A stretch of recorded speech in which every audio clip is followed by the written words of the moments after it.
کبھی کبھی زندگی بھی انسان کے وہ روپ دکھاتی ہے کہ دیکھنے والے کی عقل دنگ رہ جاتی ہے۔ میرے ساتھ کچھ ایسا ہی ہوا تھا۔ میری شادی کو چند ماہ ہی گزرے تھے جب میرا شوہر واپس بیرون ملک نوکری کے لیے جا رہا تھا۔ میری شادی سے پہلے ہی عاظم کی نوکری بیرون ملک میں تھی اور میں یہ جانتی بھی تھی کہ شادی کے چند ماہ بعد ہی عاظم واپس چلے جائیں گے۔ میں ذہنی طور پر اس بات کے لیے تیار تھی، لیکن اس چند ماہ میں اعظم کے ساتھ گزرے حسین لمحات نے مجھے ان کے جانے پر اداس کر دیا تھا۔ بار بار میری آنکھیں آنسوں سے بھر جاتیں۔ دل تو اعظم کا بھی اداس تھا۔ میرا دیور یوں مجھے بار بار آنکھیں پونچھتے دیکھ کر بولا، بھابی آپ اداس نہ ہوں، میں آپ کا بہت خیال رکھوں گا۔ شاویز میرے چھوٹے بھائیوں جیسا تھا۔ عمر میں وہ 17 سال کا تھا، 11ویں جماعت میں پڑھتا تھا۔ میرے سسرال میں میرے شوہر کے علاوہ بس ایک دیور اور ساس تھیں۔ ساس میری بیمار رہتی تھیں، دیور ہی ہمارے گھر کی رونق تھا۔ اعظم نے مجھ سے کہا کہ وہ کوشش کریں گے کہ 6 ماہ بعد ہی پاکستان کا ایک چکر لگا لیا کریں۔ ویسے وہ مجھ سے فون پر بات کر لیا کریں گے۔ میں چاہ کر بھی اپنے شوہر کو مسکرا کر الوداع نہیں کر پائی۔ میرے آنسوؤں پر اپنا اختیار نہیں تھا۔ اعظم کے جانے کے بعد تو ہمارے گھر میں اداسی کا راج سا ہو گیا تھا۔ چند دن تو میری ساس بھی چپ رہیں، لیکن پھر سب کچھ آہستہ آہستہ معمول پر آ گیا۔ میری ساس نے ایک ملازمہ دن رات کے لیے رکھی تھی۔ کہنے لگیں، مجھے اچھا نہیں لگتا کہ میری بہو کچن میں پورا دن کام کرتی رہے اور یہ لڑکی کام میں تمہاری مدد بھی کر دیا کرے گی اور تمہارے ساتھ سو بھی جایا کرے گی۔ میں بیمار رہتی ہوں، اس لیے اپنے کمرے کے علاوہ کہیں مجھے نیند نہیں آتی، ورنہ تمہارے ساتھ سو جاتی۔ میری ساس عادت کی بہت اچھی تھیں۔ سب کچھ ٹھیک ہی چل رہا تھا۔ اعظم بھی مجھے ہر 2 دن بعد فون کر لیا کرتے تھے، لیکن چند دن سے میرے ساتھ کچھ عجیب و غریب قسم کے واقعات رونما ہو رہے تھے۔ وہ ملازمہ لڑکی میرے کمرے میں قالین پر بستر بچھا کر سوتی تھی۔ 20-22 سالہ جوان لڑکی تھی، بس تھی بہت باتونی۔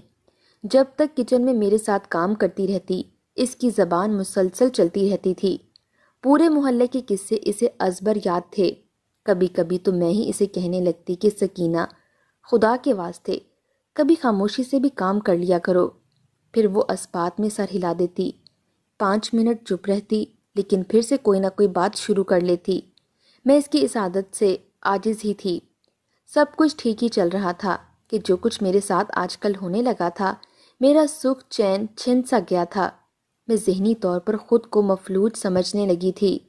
میں رات کو 12 بجے تک سو جاتی تھی۔ یہ میری روز کی روٹین تھی۔ رات کو بھی میں 12 بجے سو گئی تھی، لیکن آج کی رات مجھے بڑی گہری نیند آئی تھی، اتنی گہری کہ مجھے ہوش تک نہیں رہی تھی۔ صبح میری آنکھ بھی دیر سے کھلی۔ میں نے بامشکل آنکھیں کھول کر دیکھا تو سامنے وال کلاک پر دن کے 10 بج رہے تھے۔ مجھے خود پر حیرت ہوئی تھی، میں کیسے اتنی دیر تک سو سکتی تھی؟ میرا سر بری طرح سے بھاری سا ہو رہا تھا۔ مجھے لگ رہا تھا جیسے مجھے بخار ہو گیا ہو، لیکن میرا جسم بالکل نارمل تھا، بخار کی حرارت بھی نہ تھی۔ میں بامشکل ہی اٹھ کر بیٹھی تھی۔ میں روز اپنی ساس کو 7 بجے ناشتہ بنا کر دیتی تھی۔ میرا دیور بھی 7 بجے ہی ناشتہ کرتا تھا، پھر اپنے کالج کے لیے چلا جاتا تھا۔ اس کے بعد میں اس ملازمہ لڑکی کے ساتھ گھر کے کام کاج میں مصروف ہو جاتی تھی۔ آج میں 10 بجے تک سوئی رہی تھی اور میرے پورے سر میں بھی درد تھا، لیکن پھر بھی میں نے جیسے ہی اٹھ کر کھڑے ہونے کی کوشش کی، میری چیخیں ہی نکل گئیں۔ میرے پیروں میں اتنی شدت کا درد تھا کہ میں زمین پر پاؤں نہیں رکھ پا رہی تھی۔ یکدم ہی مجھے دوبارہ بیڈ پر بیٹھنا پڑا۔ میری چیخ کی آواز سن کر وہ ملازمہ لڑکی میرے کمرے میں آ گئی۔ میرے پاؤں میں اتنی شدت کا درد تھا کہ میری آنکھوں سے آنسو جاری ہو گئے۔ میں بہت کوشش کر رہی تھی کہ میں اس درد کو برداشت کر لوں، لیکن وہ درد تو مجھے ایسی اذیت میں ڈال گیا تھا کہ مجھ سے سہا نہیں جا رہا تھا۔ وہ میرے پاس آ کر پوچھنے لگی کہ بی بی جی آپ کو کیا ہوا ہے؟ میں نے کہا کہ میرے پیروں میں شدت سے درد ہے، نہ جانے کیا ہوا ہے، میں چاہ کر بھی اپنے پیر زمین پر رکھ نہیں پا رہی۔ وہ ملازمہ کہنے لگی بی بی جی آپ کے پاؤں تو سوج رہے ہیں۔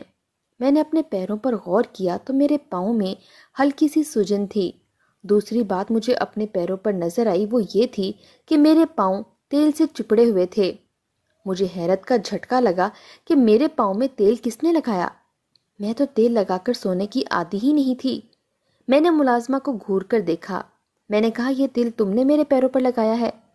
میرے سوال پر وہ نافہمی سے مجھے دیکھنے لگی، کہنے لگی، نہ بی بی جی نہ، میں کیوں آپ کے تیل لگانے لگی، مجھے تو پتہ بھی نہیں ہے۔ میں اپنے ذہن پر زور ڈالنے لگی کہ آخر یہ تیل میرے پاؤں پر لگا کیسے؟ اگر کسی نے میرے پاؤں پر تیل لگایا بھی تھا تو مجھے محسوس ہونا چاہیے تھا، لیکن مجھے تو بالکل بھی احساس نہیں ہوا۔ میں نیند کی بہت کچی تھی، ذرا سی آہٹ پر میری آنکھ کھل جاتی تھی، کوئی مجھے ذرا سا چھو بھی لیتا تو میں جاگ جاتی تھی۔ پھر یہ کیسے ممکن تھا کہ مجھے کچھ بھی یاد نہیں آ رہا تھا؟ مجھے اس بات کا احساس تک نہیں ہوا تھا کہ میرے پاؤں پر تیل لگایا کس نے تھا۔ بہرحال آدھے گھنٹے بعد میں اس قابل ہوئی تھی کہ میں اپنے پاؤں پر چل پا رہی تھی۔ اس کے بعد جس بات نے مجھے حیرت زدہ کیا تھا وہ یہ تھی، 1 گھنٹے بعد وہ درد بالکل غائب ہو گیا تھا، جیسے میرے پاؤں میں کوئی درد تھا ہی نہیں۔ میں بالکل ٹھیک ہو چکی تھی۔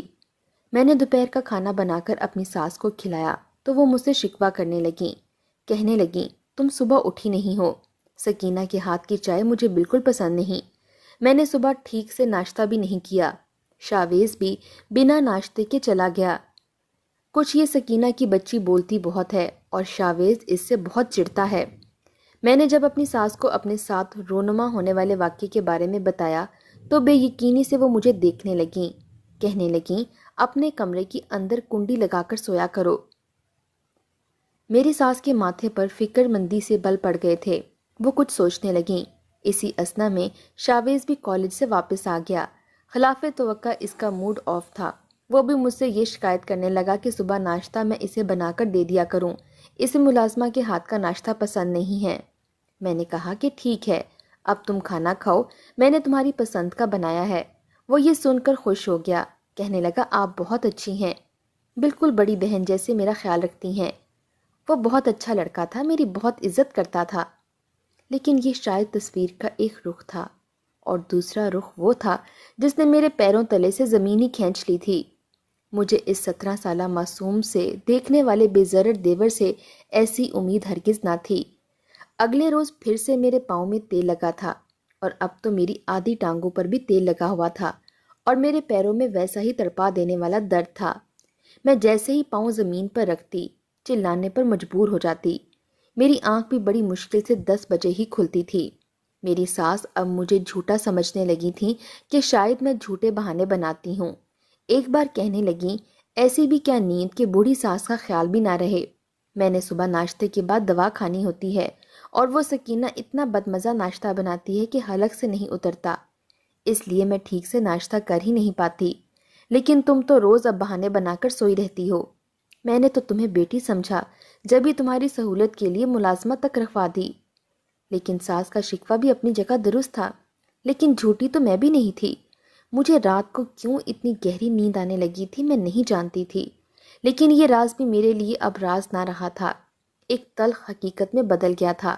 میں جب اپنی ساس کے کمرے سے باہر آئی تو ملازمہ لاؤنج کا ٹیبل صاف کر رہی تھی، مجھے دیکھ کر کہنے لگی، آپ کی ساس بڑی عجیب عورت ہیں، اسے بس اپنے ناشتے کی فکر ہے، آپ کی تکلیف کا کوئی احساس نہیں ہے۔ مجھے تو بی بی جی یہ سمجھ نہیں آتا کہ رات کو آپ کے پاؤں میں تیل لگاتا کون ہے؟ سچ پوچھیں تو جب سے میں نے آپ کے گھر کام کرنا شروع کیا ہے مجھے تو خود رات کو بڑی ہی گہری نیند آتی ہے۔ یہ سن کر مجھے حیرت سی ہوئی تھی کہ ایسا بھی کیا تھا، ہم دونوں کو ہی گہری نیند آتی تھی۔ پھر وہ صفائی کا کپڑا وہیں چھوڑے میرے پاس آ گئی اور رازداری سے بولی،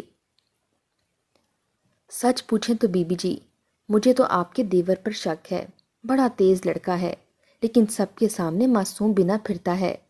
میں نے ملازمہ کی اس بات پر اسے ڈانٹ دیا۔ میں نے کہا، تمہیں شرم نہیں آتی ایسا سوچتے ہوئے؟ چھوٹا سا بچہ ہے وہ، مجھ سے تو 8-10 سال چھوٹا ہوگا، تم بھی جو منہ میں آئے بول دیتی ہو۔ میری بات سن کر وہ اپنے کندھے لاپرواہی سے اچکانے لگی، کہنے لگی، مت کرے میری بات پر بھروسہ، آپ کی مرضی ہے۔ یہ کہہ کر وہ دوبارہ سے لاؤنج کی صفائی کرنے لگی۔ میں نے سوچا کہ ملازمہ بھی پاگل ہے، شاید یہی مجھے تیل لگاتی ہوگی تاکہ میں اپنی ساس کی نظر میں بری بن جاؤں، اور اب مجھے بھائی جیسے دیور کے لیے شک میں ڈال رہی تھی۔ اب میں نے یہ کیا کہ تیز آواز کا الارم اپنے کان کے پاس رکھ لیا تھا، اس کی چنگھاڑتی آواز سے میں اٹھ بیٹھتی تھی۔ آدھا گھنٹہ میرے پاؤں کی تکلیف مجھے چین نہیں لینے دیتی تھی، لیکن ابھی مجھے ناشتہ بنانا تھا، میری آنکھیں نیند سے چور تھیں، میں نے بامشکل ہی اپنی آنکھیں کھول کر گھڑی کی طرف دیکھا تو وہ 6:45 بجا رہی تھی۔ بامشکل ہی دیوار کا سہارا لیتے ہوئے میں واش روم تک گئی تھی۔ ٹھنڈے پانی کی چھینٹیں اپنے منہ پر ماریں تاکہ نیند کو بھگا سکوں اور دیوار کا سہارا لیتے ہوئے اپنے کمرے سے باہر آ گئی۔ کچن تک کے سفر نے مجھے رونے پر مجبور کر دیا تھا۔ شاویز کچن میں سکینہ سے کسی بات پر بحث کر رہا تھا۔ جب میں بامشکل کچن تک پہنچی تو وہ شاید اسے اچھی طرح سے ہاتھ دھونے کا بول رہا تھا کہ پہلے ہاتھ اچھی طرح سے دھو پھر ناشتہ بناؤ۔ مجھے تکلیف میں روتا دیکھ کر وہ میرے پاس آ گیا، مجھ سے کہنے لگا آپ کے پاؤں کو ہوا کیا ہے؟ میں نے کہا بہت درد ہے۔ مجھے یوں تکلیف میں دیکھ کر وہ پریشان ہو گیا، میرا ہاتھ پکڑ کر مجھے لاؤنج کے صوفے پر لے آیا، کہنے لگا آپ کو اتنی درد ہے تو آپ نے بتایا کیوں نہیں؟ میں آپ کو ڈاکٹر کے پاس لے جاتا ہوں۔ میں نے کہا جب تک تم کالج سے واپس لوٹتے ہو تب تک تو درد بالکل ٹھیک ہو جاتا ہے۔ وہ کالج نہیں گیا۔ سکینہ نے بھی آج مجھ سے پوچھ پوچھ کر ناشتہ بنایا جو کہ پہلے سے بہت بہتر بنا تھا۔ میری ساس بھی خوش ہو گئیں، لیکن شاویز کالج نہیں گیا تھا۔ مجھے 10 بجے ہی قریب کی کلینک میں لے گیا۔ وہاں جب میں نے لیڈی ڈاکٹر کو اپنی کیفیت کا بتایا تو وہ کچھ دیر چپ سی ہو گئیں، کہنے لگی مجھے آپ کا کیس ہی سمجھ نہیں آ رہا کہ ایک تیل لگانے سے کیسے اتنا شدید درد ہو سکتا ہے کہ آپ چل نہ پائیں، پھر یہ بھی کہہ رہی ہیں کہ آپ کو رات کو بہت گہری نیند آتی ہے، کہ اتنا بھی احساس نہیں ہوتا کہ تیل لگاتا کون ہے۔ اس نے مجھے پین کلر کی دوا دی اور کچھ ٹیسٹ لکھ کر دیے۔ اس دوا کے کھانے سے یہ ہوا کہ میرا درد کچھ کم ہو گیا تھا، لیکن 2 دن بعد جب میں نے اپنی رپورٹس ڈاکٹر کو دکھائیں تو میرے ہوش ہی اڑ گئے۔ اس نے مجھے خبر ہی کچھ ایسی سنائی تھی کہ میں چکرا کر رہ گئی تھی۔ میں بے جان سا وجود لیے واپس گھر لوٹی تھی۔ پورے راستے مجھ سے شاویز پوچھتا رہا کہ ڈاکٹر نے کیا کہا، لیکن میں نے اس کی طرف دیکھا تک نہیں تھا۔ میں گھر آ کر سیدھا اپنے کمرے میں چلی گئی۔ میں نے کیا سوچا تھا شاویز کو اور وہ کیا نکلا تھا؟ مجھے یاد آنے لگا کہ وہ رات کو روز مجھے جوس لا کر دیتا تھا، کہتا تھا کہ بھابھی میرے دوست نے جوس کارنر کھولا ہے اس لیے مجھے مفت میں جوس دے دیتا ہے، میں تو روز اس کی دکان سے پی کر آتا ہوں اور آپ کے لیے پیک کروا کر لے آتا ہوں۔ میں وہ جوس روز پینے لگی تھی اور اس میں تھوڑا سا سکینہ کو بھی دے دیتی تھی، اور اس جوس کے پینے کے کچھ دیر بعد ہی میں سو جاتی تھی۔ مجھے ایسی غفلت کی نیند آتی کہ کمرے کا دروازہ لاک کرنا بھی یاد نہیں رہتا تھا، کیونکہ میں کمرے میں پہلے آ جاتی تھی، سکینہ آخر میں کمرے میں آتی تھی۔ کئی بار مجھ سے اعظم بھی یہ شکایت کر چکے تھے کہ وہ مجھے جب بھی فون کرتے ہیں میں سوئی رہتی ہوں، ان سے بات تک نہیں کرتی، لیکن اس وقت میں یہ وجہ جانتی ہی نہیں تھی۔ لیکن اب مجھے ڈاکٹر نے یہ بتایا تھا کہ میری بلڈ رپورٹ سے یہ ثابت ہوا ہے کہ مجھے نشہ دیا جا رہا ہے، اور میں یہ یاد کروں کہ میں کون سی ایسی چیز کھا رہی ہوں جس کے کھاتے ہی کچھ دیر بعد مجھے نیند آنے لگتی ہے۔ مجھے یہی یاد آیا تھا کہ مجھے شاویز بازار سے جوس لا کر دیتا تھا۔ ایک بار میں وہ جوس اپنی ساس کو دینے لگی تو شاویز تو چلا ہی اٹھا تھا، کہنے لگا یہ کبھی بھی امی کو مت دیجیے گا، انہیں شوگر ہے، اگر خدا نہ خواستہ ان کی شوگر بڑھ گئی تو بڑی مشکل ہو جائے گی۔ مجھے جب یہ بات یاد آئی تو میرا شک شاویز پر ہی گیا تھا۔ وہ مجھے نشے کا جوس پلاتا تھا اور پھر میرے کمرے میں آتا تھا۔ اب تو وہ تیل دن بدن میرے بازوں پر، میری گردن پر بھی نظر آنے لگا تھا۔ مجھے خود سے گھن اور شرم سی آنے لگی تھی کہ وہ شخص کیسا بےہودہ اور بے لحاظ ہے جو بہن کہہ کر یہ سب حرکتیں مجھ سے کرنے لگا ہے۔ میں سوچ چکی تھی کہ آج جوس نہیں پیوں گی۔ رات کو جب شاویز وہ جوس لایا تو میں نے اس سے وہ جوس تو لے لیا لیکن پیا نہیں، بلکہ اسے سنک میں بہا دیا اور دیور سے کہا میں نے وہ جوس پی لیا ہے، مجھے اب اسے رنگے ہاتھوں پکڑنا تھا۔ عجیب بات یہ تھی آج رات مجھے گہری نیند بھی نہیں آئی تھی۔ اس کا مطلب میرا اندازہ درست نکلا تھا، وہ شاویز ہی تھا جو مجھے نشہ آور جوس پلاتا تھا۔ نہ جانے کیوں میرے آنسو بہنے لگے۔ میں اسے بالکل اپنے چھوٹے بھائی جیسا سمجھتی تھی، اور وہ مجھے اب اس بات کا انتظار تھا کہ جب وہ میرے کمرے میں داخل ہوتا اور میں اسے رنگے ہاتھوں پکڑتی۔ میرے کمرے میں گپ اندھیرا تھا۔